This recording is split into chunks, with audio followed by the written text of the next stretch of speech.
Hello बच्चों, तो आप लोग कैसे हैं। मैं हूं सीपी सर। आप लोग देख रहे हैं physics classes bye CP sir YouTube channel. तो बच्चों, आज हम लोग 11th क्लास की फिजिक्स के बारे में देखेंगे और इसमें पढ़ेंगे बच्चों ऋजुरेखीय पथ पर गति। तो बच्चों, आज हम लोग इस चैप्टर को चालू कर रहे हैं। ये चैप्टर बहुत ही इंपॉर्टेंट है। ये इसमें कक्षा 9 की भी कुछ बातें मिलती हैं। इसमें बहुत सी देखने को मिलता है, छोटी छोटी परिभाषाएं हैं, उसी से रिलेट है। यानी कक्षा 9 की जो फिजिक्स है वो पूरी 11 पर ही पेश हो जाती है। यानी कक्षा 9 की जो चीजें हैं वो 11 में काफी तौर से आती है, इसलिए कक्षा 9 के बच्चों को भी इसमें कुछ चीजें महत्वपूर्ण देखने को मिलेगी। तो बच्चों, आइए इसको स्टार्ट करते हैं और इसको समझते हैं। तो बच्चों देखिए, यहाँ पर इस पूरे चैप्टर में जो है हम लोग गति के बारे में अध्ययन करेंगे और गति के कुछ ग्राफ देखेंगे कि किस तरीके से होते हैं। जैसे चाल में, वेग में, विस्थापन में, दूरी में, इन सभी में हम बात करेंगे। तो बच्चों, ऋजुरेखीय पथ पर गति यानी ये तो बताता है, यहाँ पे गति के बारे में अध्ययन करेंगे। यानी अगर कोई एक सरल रेखा में कोई गति हो रही है तो उसे रेखीय गति या ऋजुरेखीय पथ पर गति कहते हैं। बच्चों, गति के आधार पर यानी यहाँ पर हम लोग जो है कि विमाओं के आधार पर गति का अध्ययन करेंगे। जैसे कि आपको पता है कि मैथ में हम लोग जो निर्देशांक पढ़ते हैं, तो निर्देशांक के आधार पर बच्चों ये आपका इस तरीके से होता है। ये आप देख रहे हैं, ये हमारा निर्देशांक तंत्र है। तो बच्चों, इसको बोलते हैं एक्स अक्ष, ये हमारा हो गया वाई अक्ष और ये हमारा हो गया जेड अक्ष। इसके इधर जो है ऋणात्मक में, ये जैसे धनात्मक में है तो इधर इसका ऋणात्मक में, और इसी तरीके से इसका उल्टा। तो बच्चों, यहाँ पर तीन आपको निर्देशांक तंत्र मिल रहे हैं, निर्देशांक मिल रहे हैं, निर्देशांक फ्रेम है ये। तो ये एक्स अक्ष हो गया, ये वाई अक्ष हो गया, ये जेड अक्ष हो गया। तो बच्चों, इसके आधार पर जो गति है उसको तीन प्रकार से डिवाइड कर सकते हैं। क्या कर सकते हैं? तीन प्रकार से। देखिए, सबसे पहले अगर हम देखें तो बच्चों, एक विमीय गति, एक विमीय गति ये होगा, इसे कहेंगे वन डायमेंशनल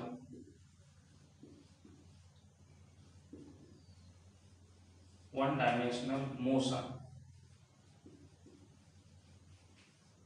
और बच्चों, दूसरा जो होगा द्विविमीय गति, द्विविमीय गति, इसको कहेंगे टू डायमेंशनल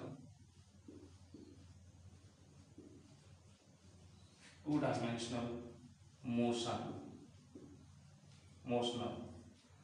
ठीक है, मोशन भी कर सकते हैं, केवल मोशन। और बच्चों, तीसरा जो होगा त्रिविमीय गति, त्रिविमीय गति, इसको बोलेंगे बच्चों थ्री डायमेंशनल मोशन। तो बच्चों देखिए, अगर हम बात करें एक विमीय गति की, तो एक विमीय गति हम किसे बोलेंगे? इन तीनों निर्देशांकों में से बच्चों किसी दो निर्देशांक को छोड़कर अगर कोई गति किसी एक निर्देशांक पर ही हो रही है तो उसे हम एक विमीय गति कहेंगे। ठीक है, समझ गए? या तो हम एक्स वाई को छोड़कर जेड पर कोई गति कर रहा हो, या तो आपका वाई जेड को छोड़कर एक्स पर कर रहा हो, या तो आपका जो है जेड और एक्स को छोड़कर वाई पर, यानी दो निर्देशांक को छोड़ करके अगर एक निर्देशांक पर गति हो रही है तो उसे हम लोग एक विमीय गति कहेंगे। ठीक है, जैसे बच्चों एक सिंपल सी हम बात कर लें।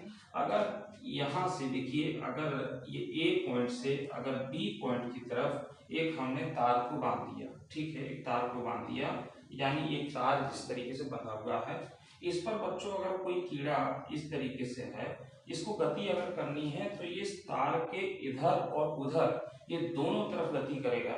यानी आप देख रहे हैं, जैसे हमारे पास ये है एक्स अक्ष और इसका ये ऋणात्मक है एक्स डैश, तो उसी प्रकार से बच्चों ये तार के इधर उधर गति करेगा, केवल एक ही अक्ष पर गति कर रहा है। यानी हम इसको मान सकते हैं किसी इसमें से एक अक्ष पर गति कर रहा है, तो अब इसे एक विमीय गति बोल सकते हैं। इसके उदाहरण के रूप में बच्चों हम लोग समझ सकते हैं कि जैसे सीधी पटरियों पर दौड़ती हुई रेलगाड़ी, ठीक है बच्चों, तो ये इसका एक उदाहरण हो गया। सीधी पटरी पर दौड़ती हुई रेलगाड़ी यानी जो ट्रेन चल रही है वो आपकी एक धीमी गति के रूप में आएगा।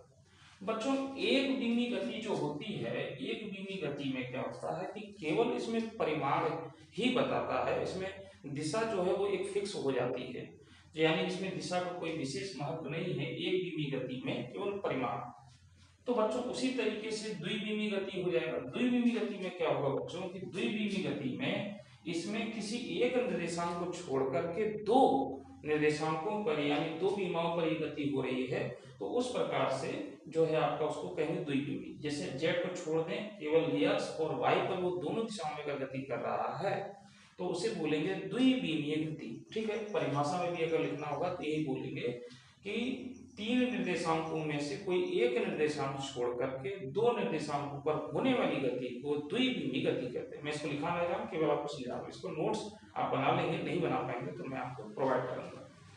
तो बच्चों इसका एक उदाहरण ये है, सिंपल सी बात है। जैसे हमारे पास एक बोर्ड है और बोर्ड है, ये बोर्ड हमारे पास जो है आप देख रहे हैं, इसे 2D बोर्ड कह सकते हैं बच्चों। डी माने डायमेंशनल यानी तीनी। तो बच्चों इसमें आप देख सकते हैं कि एक अक्ष हमको x दिशा में मिल रहा है और दूसरा अक्ष जो है हमको ये y दिशा में मिल रहा है, यानी ये हमारा हो गया x, ये हो गया हमारा y। तो बच्चों अगर कोई कीड़ा इस पे छोड़ दिया जाए तो ये कीड़ा जो है इसमें दो दिशाओं में गति कर सकता है, यानी वो तो या तो x की तरफ जाएगा या तो फिर वो इस तरीके से जाएगा, यानी x और y दोनों दिशाओं में वो गति कर रहा है। तो इसे हम बोलेंगे बच्चों द्विविमीय गति, टू डायमेंशनल मोशन। इसका उदाहरण बच्चों जैसे वृत्तीय पथ पर गति या फिर प्रक्षेप गति इसको कह सकते हैं। बच्चों इसमें परिमाण के साथ साथ दिशा का भी विशेष ध्यान है। इसमें दिशा आपकी चेंज जाएगी, जैसे इस तरफ चल रहा था उसकी दिशा इस तरफ थी, अगर वो इस तरफ जा रहा है तो उसकी दिशा क्या हो जाएगी, वाई अक्ष की दिशा में जाएगी। बच्चों वृत्तीय पथ पर गति की अगर हम बात करें तो वृत्तीय पथ पर गति क्या हो जाएगा कि वृत्तीय पथ पर गति जैसे यहाँ से इसका सेंटर ये है और यहाँ इसकी त्रिज्या हो गई। अब मान लीजिए कोई कण है वह इस पर चक्कर लगा रहा है v वेग से, तो बच्चों अगर हम इसका दिशा देखें तो इस पर एक स्पर्श रेखा खींचनी होगी इस तरीके से, और ये देखिए यहाँ पर दिशा इस तरीके से। फिर बच्चों अगर यहाँ से सभी त्रिज्याएं बराबर होंगी तो बच्चों ये केंद्र O है। अब इस पर स्पर्श खींचे तो देखिए यहाँ पर ये हो गया। अगर इसी तरीके से बच्चों अगर हम यहाँ देखें तो इस पर स्पर्श खींचे तो यहाँ हो गया। तो बच्चों ये जो है आपकी दिशा चेंज हो रही है, ठीक है। तो ये द्विविमीय गति में दर्शा रहा है। आप देख सकते हैं एक इस दिशा में और एक इसका दिशा ही बदलता चला जा रहा है, तो इसे हम द्विविमीय गति के रूप में कह सकते हैं। यानी कुल मिला के जो दो निर्देशांकों पर गति हो रही है। सिंपल में मैंने आपको ये उदाहरण दिखाया कि ये कीड़ा अगर उसको बोर्ड पर छोड़ दी जाए तो ये दो दिशाओं में गति कर रहा है। बच्चों इसी तरीके से त्रिविमीय गति क्या होगी, थ्री डायमेंशनल मोशन। तो थ्री डायमेंशनल मोशन का मतलब ये है कि इसमें आपके तीनों ही अक्ष पर वो गति करेगा, तीनों ही अक्ष पर गति करेगा, और तीनों अक्ष पर गति करने के कारण उसे बोलेंगे हम लोग थ्री डायमेंशनल। तो बच्चों इसका एक उदाहरण हम दे सकते हैं कि अगर कोई एक बंद कंटेनर में, घनाकार कोई कंटेनर है या कोई कमरा है या कोई पात्र है, जैसे हमारे पास एक घन के रूप में ये कोई एक बर्तन है इस तरीके से, ऐसे हमारे पास बर्तन है। और बच्चों इस बर्तन में अगर हम कोई गैस भर दें, तो देखिए हमने कोई गैस भर दिया इस तरीके से, कोई गैस भर दिया यहाँ पर, ये हमने कोई गैस भर दिया यहाँ पर, तो बच्चों ये जो गैस होगा ये सभी दिशाओं में गति करेगा। सभी दिशाओं का मतलब ये x अक्ष पर भी गति करेगा, x अक्ष, और ये y अक्ष पर भी गति करेगा, y अक्ष, और ये z अक्ष पर भी गति करेगा बच्चों, ये z अक्ष पर भी गति करेगा। क्योंकि बच्चों इसमें आप देखें तो आप देख पा रहे हैं कि इसमें तीन अक्ष आपको दिखाई दे रहे हैं। ये वाला है आपका x, ये वाला है आपका z, ये वाला है y। यानी इस पॉइंट को लें तो इसको देखिए यहाँ से ऐसे बढ़ा दें तो आपको यही निर्देश तंत्र मिल जाएगा। तो बच्चों इसमें जो गैस होता है, गैस बहुत ही फ्रीडम होती है और ये जो है ये सभी दिशाओं में आपकी गति करेगी। तो इसको हम बोल सकते हैं कि त्रिविमीय गति। तो आई होप ये बात आपको समझ में आ गई होगी कि गति यानी निर्देशांकों के आधार पर ये गति कितने प्रकार की हो गई, तीन प्रकार की। एक धीमी गति, द्विविमीय गति और त्रिविमीय गति, 1 डायमेंशनल मोशन, 2 डायमेंशनल मोशन और 3 डायमेंशनल मोशन। ये आपको बात समझ में आ गई। अब बच्चों यहाँ पे गति के आधार पर एक बात करें दूरी की और विस्थापन की, तो दूरी और विस्थापन में क्या अंतर है इसको हम लोग समझते हैं। चलिए,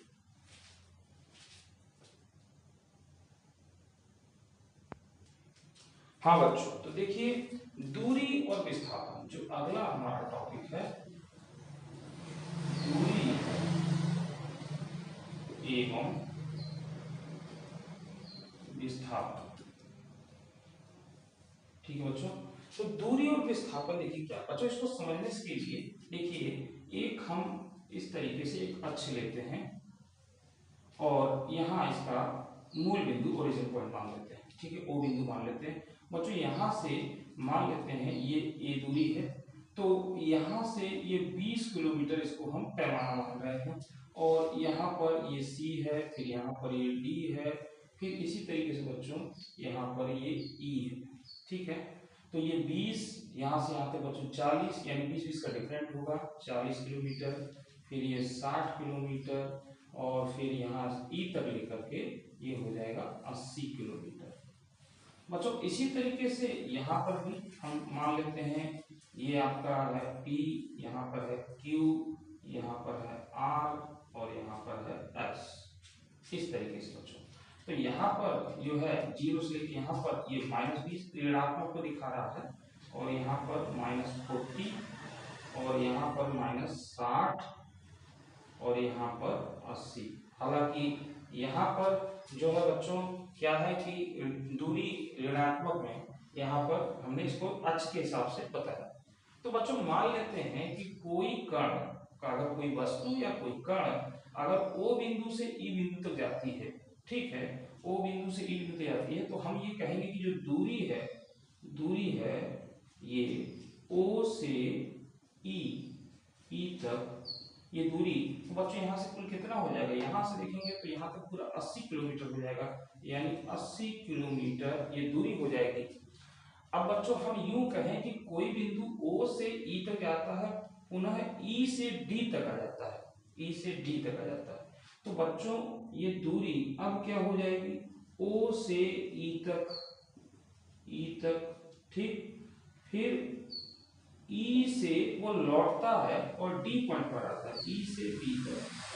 तो बच्चों यहाँ पर अगर दूरी की बात करें तो O से E तक गया, यानी O से E तक तो उसका 80 किलोमीटर हो गया, और अगर हम बात करें E से D तक, तो यहाँ से वो फिर 20 किलोमीटर रिटर्न किया। तो बच्चों ये कुल दूरी, यानी ये कुल कितना हो गया, 100 हो गया, यानी 100 किलोमीटर हो गया आपका, यानी दूरी 100 हो गई। परंतु अगर विस्थापन की बात करें बच्चों, तो पहली कंडीशन में विस्थापन जो था वो 80 ही था, परंतु दूसरी कंडीशन में देखिए विस्थापन आपका चेंज हो गया। दूसरी कंडीशन में क्या हो गया बच्चों कि ये कण हमारा यहाँ से यहाँ तक गया, फिर यहाँ से यहाँ तक आया, तो अब यहाँ से लेके यहाँ तक जो 60 किलोमीटर है, यानी हम विस्थापन कहेंगे, विस्थापन हम कहेंगे बच्चों ये कुल 60 किलोमीटर हुआ। क्यों हुआ, क्योंकि विस्थापन में बच्चों दिशा का बहुत महत्व है, यानी विस्थापन दिशा, पहले वो यूं गया फिर यूं आया, यानी उसकी प्रारंभिक स्थिति और अंतिम स्थिति के बीच की न्यूनतम दूरी को ही हम विस्थापन कहते हैं। यानी इसकी परिभाषा क्या होगी, किसी कण की प्रारंभिक स्थिति और अंतिम स्थिति के बीच की न्यूनतम दूरी को हम लोग विस्थापन कहते हैं। जबकि दूरी क्या है, किसी पथ द्वारा चली गई कुल, मतलब किसी एकांत समय में, यानी किसी पथ द्वारा तय की गई कुल दूरी को, यानी हम यहाँ से टोटल दूरी को व्यक्त करते हैं। तो बच्चों विस्थापन क्या है, दो कणों की न्यूनतम दूरी। तो पहले यहाँ से यहाँ तक गया तो 80 आ गया, फिर वो रिटर्न यहाँ पर उसी दिशा में आ रहा है, मतलब विपरीत दिशा में जा रहा है, तो यहाँ से लेकर यहाँ तक की दूरी को हम कल देखेंगे तो ये आएगा 60 किलोमीटर। तो इसका मतलब कि उसका विस्थापन कितना होगा, 60, और दूरी कितनी हो जाएगी बच्चों, 80 चला फिर 20 आया, तो यानी कुल लेंगे। तो दूरी में जो है आपका दिशा का कोई महत्व नहीं है, परंतु विस्थापन में क्या है, दिशा का महत्व है। इससे एक जानकारी और मिली कि दूरी क्या है, अदिश राशि है, और विस्थापन क्या है, आपकी सदिश राशि। ठीक है, यानी वे राशियां जिनको व्यक्त करने के लिए परिमाण और दिशा दोनों की आवश्यकता पड़ती है उन्हें हम क्या कहते हैं, सदिश राशि कहते हैं, और जिन्हें केवल परिमाण व्यक्त करने के लिए चाहिए उन्हें हम क्या कहेंगे, अदिश राशि कहेंगे। ठीक, अब इसमें एक एग्जांपल से और समझ सकते हैं बच्चों। जैसे आपके पास ये हमारे पास इस तरीके से एक है, ये बच्चों ए पॉइंट है, ये बी है और ये सी है। मान लेते हैं किसी को ए से सी पर पहुंचना। अब जैसे मान लेते हैं बच्चों ये 4 किलोमीटर है, ये आपका 3 किलोमीटर है। ठीक है, तो बच्चों और यहां से देखिए वो ऐसे जा सकता है ए से बी, बी से सी, तो सी पर पहुंचेगा। और बच्चों ये दूरी अगर हम निकालें तो देखिए क्या करेंगे, पाइथागोरस प्रमेय यहाँ पर लगा दें।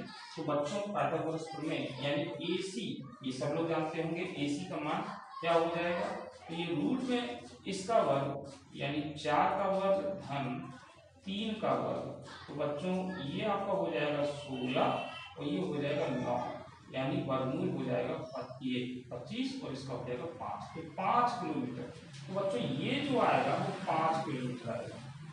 अब बच्चों देखिए अगर वो A से C पर पहुंचे, यहाँ से B पहुंचे, B से C पर पहुंचे, यानी अगर हम दूरी की बात करें तो दूरी हमारी हो जाएगी AB प्लस BC। तो बच्चों ये कितना हो जाएगा, AB हमारा 4 किलोमीटर प्लस BC हमारा 3 किलोमीटर, तो ये हमारा हो जाएगा 7 किलोमीटर।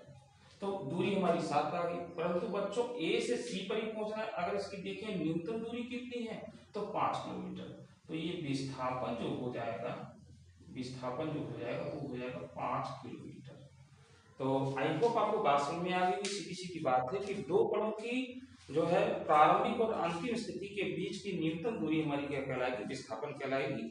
जबकि जो है किसी पथ द्वारा तय की गई कुल दूरी, ये आपकी दूरी आ जाएगी यहाँ पर, इस तरीके से इसको दूरी में व्यक्त करेंगे। तो बच्चों ये मैंने केवल आपको समझाया है, नोट्स नहीं बनाया। यहाँ से हम स्टार्ट कर रहे हैं। इसकी सारी वीडियो आपको लगातार मिलेगी। 11 की 11th वीडियो कम मिलती है क्योंकि हम 12 की वीडियो ज़्यादा बनाते रहते हैं, समय नहीं मिल पाता, मगर अब से आपको 11 की वीडियो भी मिलेगा बराबर। तो इसको हम लोग फिर से एक बार अगली वीडियो में समझेंगे थोड़ा बहुत, और इसकी नोट्स भी हम लोग देखेंगे। मैंने केवल आपको समझाया है, मेरे ख्याल से समझ में आ गया होगा। अब आपको समझ में आ गया होगा तो इसको अच्छा लगा होगा तो इसको लाइक करिएगा, अन्य बच्चों को शेयर कीजिएगा, और जो बच्चे इस चैनल पर नए हैं वो इसको सब्सक्राइब कर लें, बेल आइकन को दबा लें, ताकि आगे से आगे आपको नोटिफिकेशन मिलती रहे। तो आज की वीडियो में इतना ही। अगली वीडियो में हम लोग फिर मिलेंगे और इसके अगले टॉपिकों पर बात करेंगे। तब तक के लिए मुझे दीजिए इजाजत। धन्यवाद।